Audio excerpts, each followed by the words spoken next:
Chief justice Pakistan justice Saqib Nisar आज इस अहम ओहदे से रिटायर हो रहे हैं और उनके बाद जस्टिस आसिफ सईद खोसा 26वें चीफ जस्टिस का ओहदा संभालेंगे। अच्छा, वो इस ओहदे पर कितनी मुद्दत तक रहेंगे और उनके बाद सीनियरिटी लिस्ट के हिसाब से कौन से मुअज़्ज़ज़ जज इस ओहदे पर खिदमत अंजाम देंगे, जानते हैं इस रिपोर्ट में जो हमने आपके लिए बनाई है।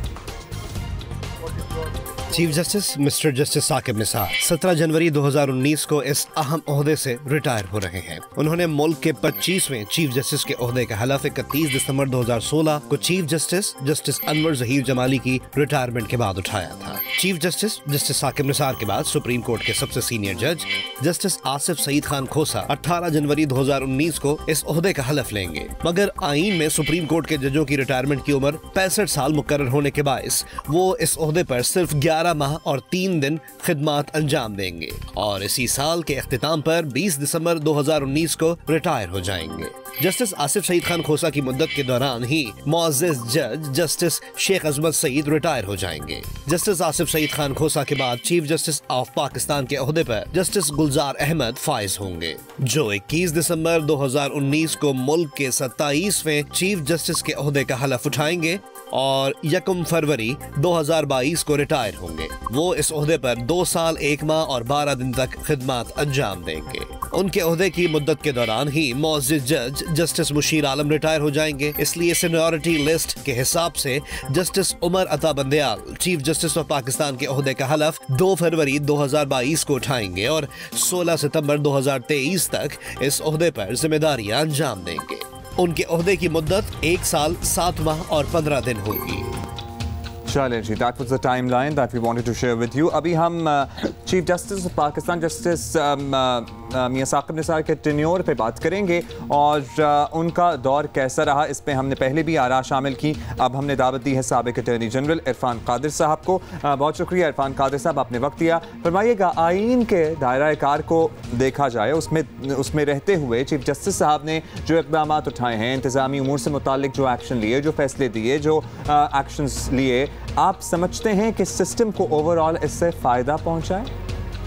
ये इस तरह की चीज़ें के न सिर्फ कि वो अपने जजेस को साथ लेके नहीं चल सके, बल्कि उन्होंने एग्जीक्यूटिव डोमेन में बहुत ज़्यादा इंटरफियरेंस की। Chief ministers, federal ministers, prime ministers सबको अदालतों में बुलाना शुरू कर दिया और उन्होंने अपनी जो इख्तियारात हैं उससे बहुत तजावज़ किया। उन्होंने प्राइवेट हॉस्पिटल, स्कूल्स और ऐसी चीज़ें जो कि उनके करने की नहीं थी और बड़ी सख्त उनकी ज़बान थी और बड़ा सख्ती से वो बात करते थे लोगों के साथ। उस वक्त वो फरते जज्बात में इस कदर बह जाते थे कि वो जो चीज़ें करने वाली थी उनकी वो तो उन्होंने नहीं की, लेकिन उन्होंने एक अपनी पर्सनैलिटी को इस तरह से पेश किया कि जैसे वो कौम की हर दुख का, हर मुश्किल का वो मदावा कर सकते हैं।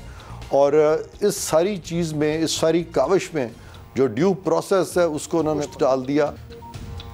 बड़ा कैंडिडली आपने बताया। अच्छा, एक नज़रिया ये रहा है कि डैम बनाने या पीने के पानी की कमी जैसे मसाइल पर किसी हुकूमत ने काम नहीं किया तो अदालत को एक्शन लेना पड़ा। आप बताएं कि इसके अलावा कोई चारा था या नहीं था? आप किस हद तक इस बात से इत्तफाक करेंगे?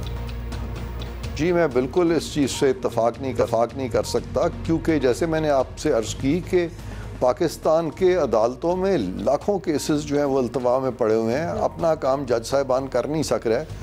जज साहिबान बजाय अपना काम करें, वो दूसरे काम उन्होंने अपने ज़िम्मे ले लिए। और अगर इसलिए ज़िम्मे लिए कि उनका ख्याल था कि वो अदारे जो हैं वो अपना काम नहीं कर रहे, लिहाजा जजेस को ये काम करना है, तो फिर जजेस भी तो अपना केसेस जो है वो नहीं निपटा सक रहे और मिलिट्री कोर्ट्स तक की नौबत यहाँ पे आई है। तो फिर कल को जो बड़े बड़े सरकारी अफसरान हैं वो कहेंगे कि चूँकि सुप्रीम कोर्ट, हाई कोर्ट से फ़ैसले नहीं हो रहा है, इसी मंतक के तहत अब फ़ैसले जो है हम करने शुरू कर देंगे और हम इंतज़ार नहीं करेंगे, तो फ़ैसले कर नहीं रहे। Alright, that's the logic for it. ये बताइएगा इरफान कादिर साहब के जस्टिस साकिब निसार का दौर हुकूमतों के लिए बड़ा चैलेंज भी रहा है, इसमें तो ज़ाहिर है कोई शक नहीं है। आपकी राय में क्या आने वाले चीफ जस्टिस साहब को ये पॉलिसी जारी रखनी चाहिए या कुछ तब्दीली की ज़रूरत है यहाँ?